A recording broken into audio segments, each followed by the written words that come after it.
I'm Idiotech, and today I want to discuss some of the things that I think are wrong with the Rainbow Six Siege beta. Firstly, I just want to state that I've had more fun playing this game over the past couple of days than I've had with any other shooter in recent memory. The core gameplay loop is extremely compelling, and I am in no way saying that this is a bad game.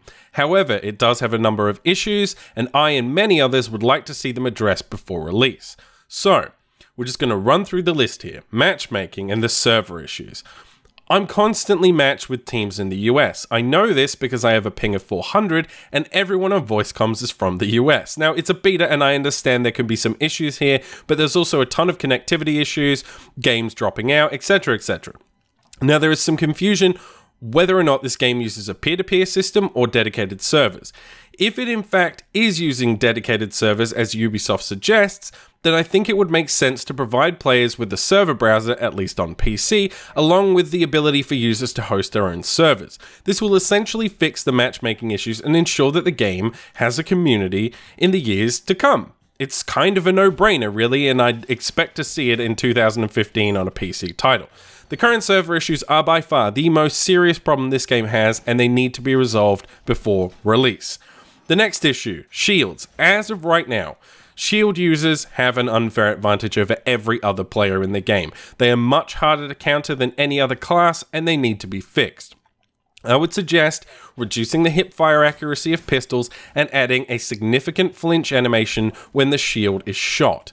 Shield users should be a support class. They should provide cover for their teammates and not be a one-man killing machine as they are right now. If you want a good example of this, please check the video in the description. Teamwork is the next issue. So the game is clearly designed to be played with a group of organized players using voice over IP. Now, I don't have an issue with this in principle, and I think if you can get a team together regularly, it would be extremely enjoyable. However, I don't know many people who can get a regular team together like that, especially when the game costs $60. Now, expecting public groups to communicate on mic isn't particularly realistic, and it would be great if the developers could add some tools to address these issues. Something similar to a camo rose from Battlefield would be extremely useful here, maybe even a map system where you could ping certain areas. Anything to just give public groups a little bit more tools in terms of coordination and strategy would be excellent to see. The next issue is multiplayer game modes. Now, I feel that the game modes in the beta right now are a little too similar. In TDM Bomb, you have to protect or attack 2 bomb sites, so essentially it's exactly the same as Counter-Strike. But in TDM Secure Area, you have to protect a single biohazard container. Now, on release, we'll also have the additional mode of Hostage Rescue.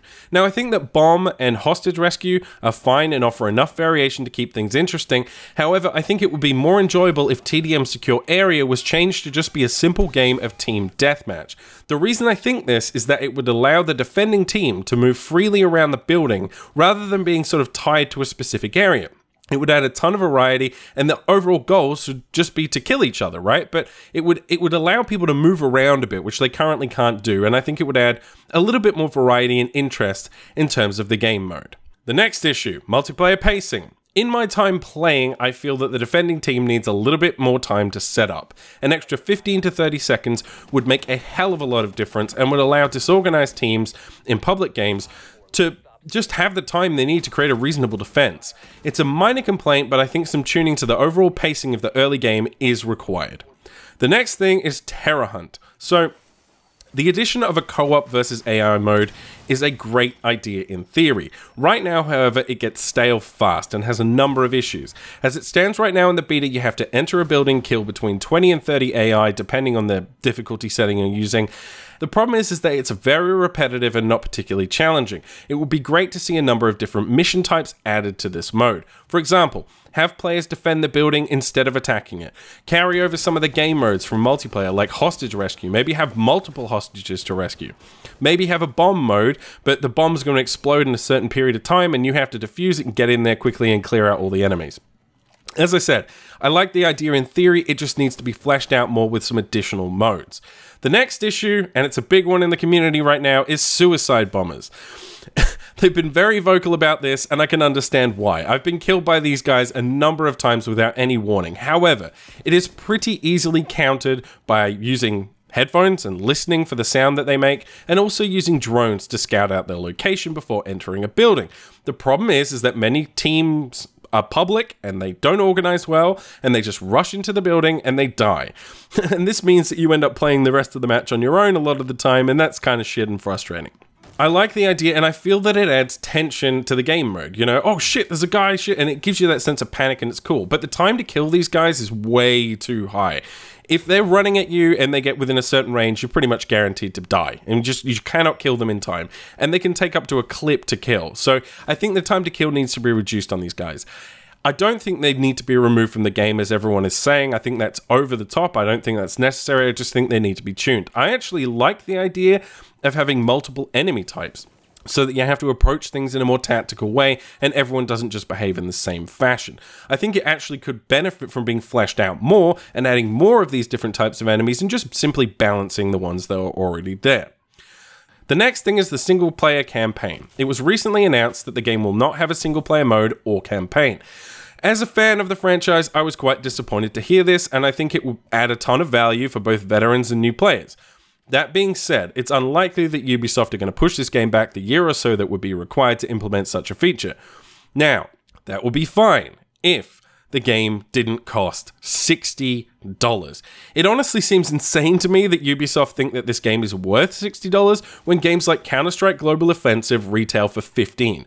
It's a great game, don't get me wrong, I'm really enjoying it, but it's simply unreasonable to expect mass adoption with competition like that on the market. Microtransactions. Now, this is pure speculation, but based on the menus and the way that you purchase renown and the way that it asks you and verifies it, it seems to me that that system is setting up microtransactions. Not only that, but a number of users have reported seeing the artwork and icons for the second currency in the game. Now, I'll never be in favor of microtransactions in a $60 game, and honestly, I think if Ubisoft wanted to go down that route, they should have made the game free to play and just sold cosmetic items. That being said, if they're implemented, I would ask that they're only allowed to be used to purchase cosmetic items. Otherwise, you're going to have a shitstorm on your hands, and given Ubisoft's recent reputation, I don't think that's a particularly wise move. In conclusion, I love the game. I've had a ton of fun with it so far in the beta, and as soon as I'm done with this video, I am going to go and play it for the rest of the day. That being said, if Ubisoft expects me to put $60 down on release day, they're going to have to address all of the issues the community has brought up and the issues I brought up in this video, but not just that, they're going to have to add a ton of post-release support going forward to make this worth $60. As I've said, Counter-Strike, tons of free-to-play games on the market. I just don't think that you're going to get mass adoption of a product like this at that price point. It's a great game, but not for $60.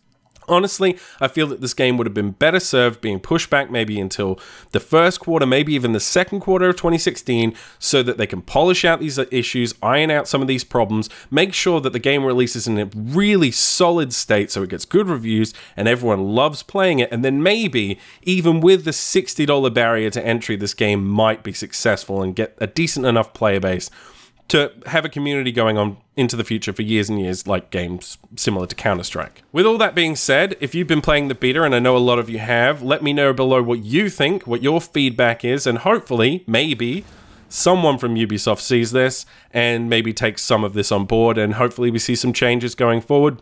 I hear rumors of a potential open beta coming in October, so hopefully you all get a chance to play it then. Fingers crossed that they do this right, because I've really, really enjoyed my time with this game. I just hope that they can, pull their fingers out and fix some of these issues before release. If you liked the video, like, favorite, share, and subscribe, and I will see you guys next time.